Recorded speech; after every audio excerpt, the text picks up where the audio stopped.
Hi, Joan. My name is Sean Everett. I am the website analysis expert at Zucker Marketing. Eric sent your site over to me for analysis, so that's what I'm going to give you now. I'm going to step you through all of the things that I do so that you can see them with your own eyes. The first thing I do is I have a paid tool called Ahrefs. It's right here. It's the first thing that I look at. It tells me a bunch of the metrics of your site. The second thing I do is I go to a map and I look at that so I can see the surrounding areas like Jamestown, Lazy Acres. I see that you're below Fort Collins and above Denver. That seems like you're really perfectly located. Now, the next thing I do is I do a Google search for the area. Just for the sake of argument, I'm going to do Longmont. I know that you do the Denver, the full Denver and Fort Collins areas. But there's one area that you are missing on your website because you have a beautiful website. There's no doubt about it. But the beautiful website is to get people to click into it. In other words, somebody who gets here is going to go, wow, that's beautiful. I'm going to click on it and see what's going on. But getting people to it is what the challenge is. And that's why the Google search. Now, I'm going to have to describe a little bit about how Google works in order for you to understand where I'm going.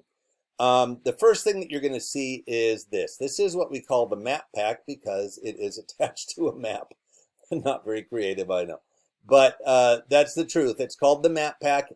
And these folks did something. They went to Google and filled out a Google business profile. That's all they did.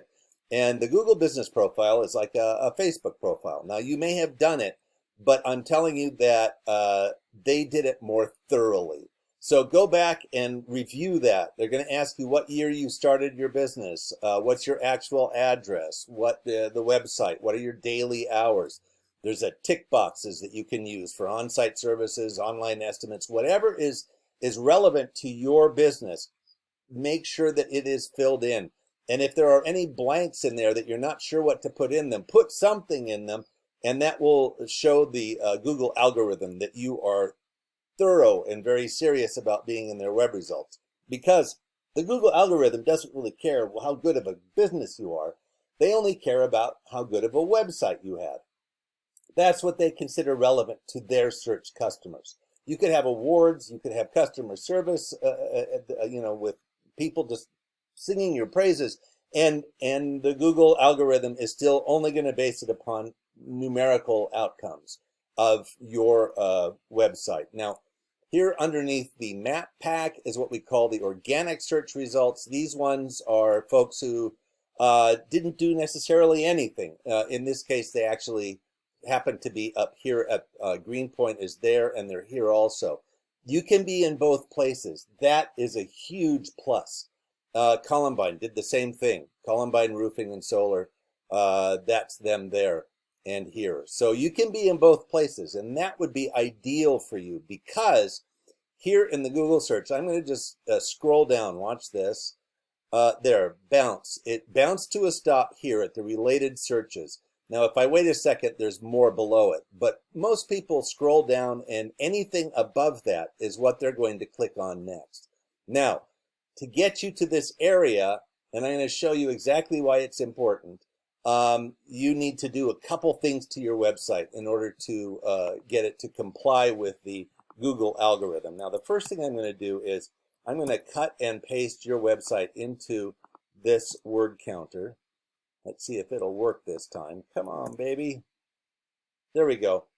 You have 1,242 words. Now I'm going to go to your biggest competitor here, which we're going to call Greenpoint Roofing. They're the ones who came out on top. I'm going to go to their website. There it is. Hello. I'm going to get rid of you.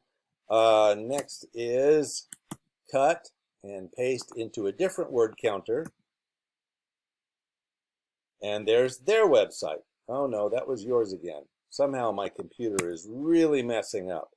Give me 1 second. I'm going to try this again. Nothing works when you want it to work, right? Computers. Ugh. And then there we go, Greenpoint. That puts them, okay, now they have 2,290 words. The minimum words that Google wants are 1,500. So you're about 300 below that. But the truth of the matter is that you need to beat this number because you need to beat your competitor. What you're really doing with a website is you are competing online for the Google algorithm to satisfy it, because the real money that you can make from this, the way to make this a tool of your company in the same way that that cordless drill is a tool for him, you want this website to be a tool for your company to make you money.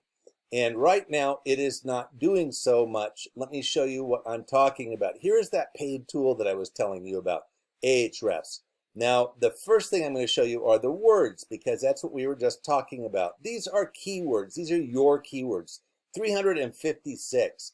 Now, keywords are the things that people would actually type into a Google search. And let me show you what your competitor has. You have 356, they have 353. Now, you beat them slightly by a couple of words, literally 3 words. And let me show you what those words could be. And let me show you how you can just pull out of the neck and neck race there. Now, you can see that these things here are just a bunch of variations of the same. Roofing in Longmont, roofing Longmont. Well, Greenpoint, you wouldn't be on their search, but Longmont roofer as opposed to roofing. Longmont roofing companies, contractor, company. So it's singulars and plurals of the same thing. And all of those search criteria are satisfied in the Greenpoint website. Now, you can sit around with your coworkers and you can figure out what all the words in your industry are, because it's not just roofing. You should have stuff about gutters in there. You should have stuff about TPO. Look, here's something about hailstorms. If you don't have all of these sort of search options that somebody might search for in your area, then you should definitely put them into your website somewhere. It's like this. If I were to, say, want a whole bunch of red balloons, I can type in balloon manufacturer. That's one way to get there. But I can also type in factory that makes red balloons. Now, those are 2 different searches. You and I know that a factory and a manufacturer are the same thing, but the Google algorithm does not. It just knows that there's a word and there's another word. And what this algorithm does is it takes all of the sites that come up with a search result, and it puts them all together, and it counts all the words, and it sees which ones are most common. So that's how that list is created.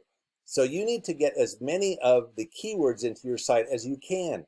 Now, the next thing I'm going to show you is the backlinks. Backlinks is where you are listed on another site, like Angie's List or Super Pages or Yellow Pages. You have 383 and Greenpoint has 494. Now, they have pulled into the lead here. Now, backlink, I'm going to show you that. Home Advisor, this is theirs. Greenpoint, HomeAdvisorExpertise.com, Yellow Pages. They lost Porch.com. They got kicked off of that one. Get on that. Get on Angie's List, because Angie's List is rated a 91.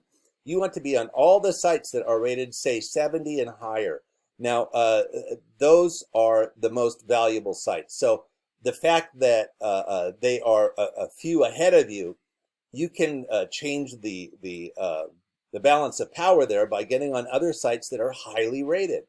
Easy to do. All you have to do is go to Google and type in the name of any of your competitors and see what other sites list them. It's that simple. Now, I'm also going to tell you that one way of getting your word count up is looking at all of these folks who you probably serve. Do you have Platteville roofer? Do you have Buddha roofer? Because all of those folks who live in those communities and are proud of those communities want to have somebody who is local do their roof. Now, you cover a bunch of them in your areas we serve. And sure enough, you have a bunch of that here, Boulder and Loveland and so on. And even if I go down, you can see a bigger list of them.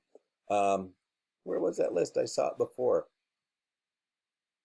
Well, nonetheless, I know it's here because I did see it before. And I did not see a bunch of the local communities around you. And that's too bad, because that would be an opportunity for you to get more keywords in, because having the Denver metro area, which is I think the largest claim that you make, is not sufficient. It doesn't really cover the specificity of those communities around you. Now, you can do these things yourself to make yourself a better website. I've told you 3 things to do. It's the Google Business Profile, the keywords, and the backlinks. Those are the things that really make a difference. I'm going to show you where that difference is right here. Last month, you had 182 people click on your website as a result of a Google web search. And here, Greenpoint had 497. Now, the number of people who turned into, from estimates to customers is going to be much greater if you have a greater number of traffic. And it's that simple. Look, here's their placement. It shows their placement right here, and it's determined by these 2 numbers, the backlinks and the keywords. So these are some things you can use yourself. I'm going to tell you that they're fairly easy to do, but they are time consuming. Now, I'm going to guess that you would probably rather spend your time roofing than digging around in the belly of your website. And that's where I think Eric can come in handy. And so give him a call. And if any of this makes sense to you and you'd like to improve your standing in the Google search there, give him a call and he will guide you through the next steps. Thanks so much for watching and have a great day.